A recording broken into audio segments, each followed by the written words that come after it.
Hello and welcome to Chapter 18 review. I'm over on page 297, 298. We're starting to talk about creating the overall concept from conception to completion. Over the last 3.5 months, we've put the big pieces together. We've talked about some of the little pieces. Now we're actually going to talk about some really small pieces that if you miss, you could miss the whole display. But let's start over on page 298. It's in the introduction paragraph. Obviously, I love those introduction paragraphs. The different aspects of visual merchandising discussed thus far, however, are only part of the total pictures.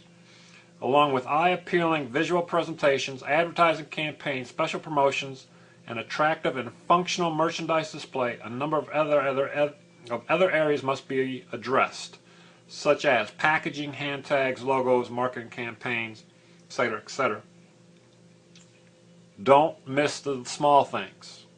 The logos, the tags, the marketing campaigns. A bad marketing campaign can put you right out of business. Talks about under ancillary design concepts. In today's retail environment, the major emphasis is for merchants to develop and merchandise products of their own rather than to rely on nationally recognized vendors for the goods. Don't wait for somebody else to do it for you. And that's the new trend, is get out there. For example, Saks. They do their own advertising. They don't wait for a third party to come in there and do it. And then you'll go with me over to 299. We talk about those hand tags. We're actually going to look at some on the next page, but stay with me on 299 for a second. Talks about hand tags. The vast majority of apparel products today use two types of hand tags. One is designed to be purely informational and provides the shopper with pertinent information such as price and size. The other one features the brand's name and perhaps its logo. When you think about logos, it's easy to think the swoosh, Nike. You don't even have to see a product. All you have to see is the logo and you're automatically thinking about the products. But go with me, if you would, over to page 300. At the bottom, figure 18-3. It's looking at some of Saks Fifth Avenues. Saks Fifth Avenue actually uses a 3-prong hand tag. It's put together with a little red string. The tag features front, middle, and back portions that are held together by a red string. The first is black and merely shows the brand. The second is red and features an embossed version of the first, and the back uses a photograph of New York City to impart the brand's universal cosmopolitan spirit. Think about it. When you go into the store and you're looking at apparel, do you look at the tag? Don't know. Some might, some won't. Personally, I don't know that the store I go to, I'm very brand loyal when it comes to clothes. And I was just thinking, I don't think my store has tags on them because I am brand loyal to Goodwill. And I don't think they have any tags on their clothes other than the price tag. On 301, we get to one of the biggest things a visual merchandiser has to worry about is the logos. Like Pony, Ralph Lauren, Timberland, Pro Series. You'll see some examples down there at the bottom of 301. But in your own mind, you don't even need to see them on paperwork. All you have to say is Pony or Ralph Lauren, and images, Reebok, things like this come right to mind. Labels. Now you guys are probably too young to remember the old t-shirts that had the white tag in the back, which are going away. They're all now just printed on the shirt itself.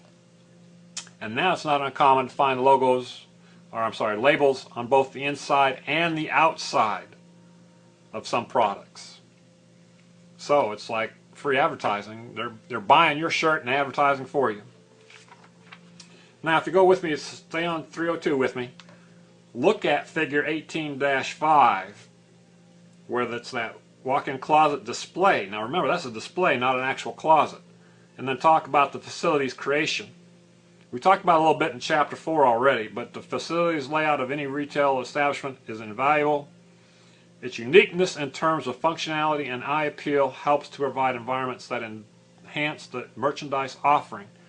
Think about it. If you can walk into a store and picture a closet like that and actually walk into that closet inside a store, wouldn't you want that closet? Man, I'd love to have that closet. That's bigger than my house. And then, if you go with me a little bit, we talk about how to, if you have an extremely large window, display window, and you don't have that much merchandise, how to cut it down. And if you look at the color graphics just after page 302, you'll see some ways they cut it down. They're talking about color. But if you go with me on color plate 28, look how they used the design to actually cut down the viewing area. And then this particular one, color plate 30. Take a look at color plate 30. Look at the balance they have in that thing, along with the symmetry, what we talked about in earlier chapters. So those color platelets right there on those pages, if you just look at those, it gives you a really good idea, especially if you go back with me to color plate 25 and 26.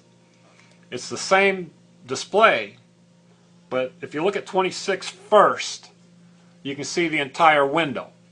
And then if you go back to page or color platelet 25, you'll see just what the eye would see, because they've cut out all that other display by using those designs around the display window. Very creative. Over on page 303, we talk about promotional endeavors, publicity vehicles such as marketing campaigns. On 304, we start talking about advertising. Advertising, does it play a role? Look at what it says on page 304. Any daily or Sunday newspaper contains a wealth of advertisements alerting consumers to items that the merchandiser hopes will grab their interest. Guys, do we still look at the newspaper? I know I do, but especially the Sunday newspaper. And what's the biggest day when it comes to advertising? Black Friday. We used to sit around the Thanksgiving table, of course after we ate, and actually go through the ads just to see what people were offering. Now, what I really want you to look at, 304, it's under advertising, just above where it says special events. There's a little paragraph. It says, sales are extremely important to most merchants for pushing, what's that say? For pushing unwanted merchandise. And using media is an excellent method for this purpose. They might be end of season, promotion sales, presents, whatever. Newspaper advertising and the broadcast media are the primary tools for such programs. Notice what it says, unwanted merchandise. If you've got some out-of-date stuff, advertise it. You'll be surprised what people will buy. Over on page 305, we talk about press releases. You've got a real nice one from Bloomingdale's at the bottom of page 305. It works. Visual presentations over on 306. Just remember, the displays are extensions of advertisements and specials. So you have to know what's going in the newspaper before you start designing your windows. What's this on page 306 again? Point of purchase displays. We've talked about point of purchase displays just a couple chapters ago. I think I beat you up enough about those. On page 307, we talk about market niche. And then on 307, you'll see a list of 10 things. And it talks about the following pieces of the puzzles are designed and molded together to comprise the overall approach the company would use in its pursuit of a new market. And there's specifically, this example is talking about a male blue-collar vocational consumers about ages 18 to 44. When these components are installed in their physical surroundings, they create a suitable environment for bringing the new brand to the forefront. One problem I have with this is, and I'm quoting, they create a suitable. Do I really want a suitable environment? I think I would want something a little more drastic than suitable if I'm bringing on a new product. But that's what the author chose to put in there. If it's suitable, to me it's just average. On 308, you've got some brands, some labels, some tags. Take a look at those if you would.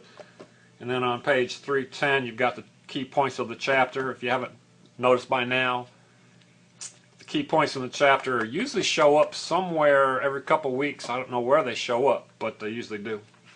But I just wanted to pass along a real quick story. When I worked for the NASCAR Trinkets and Trash Company, when I worked for the NASCAR Trinkets and Treasures Company, our logos, our boxes, our tags played a huge role, because the people would come in and buy stuff specifically for example, buy it specifically for the tags, and then never take the tags off the items. So the tags, the boxes, everything can play a big role in your displays and your sales. And after all, it's all about turning that shopper into a purchaser, right? All right, that was chapter 19. Good chapter. Really good chapter. We're getting down to the meat and potatoes of this stuff. All right? And hope you enjoyed it.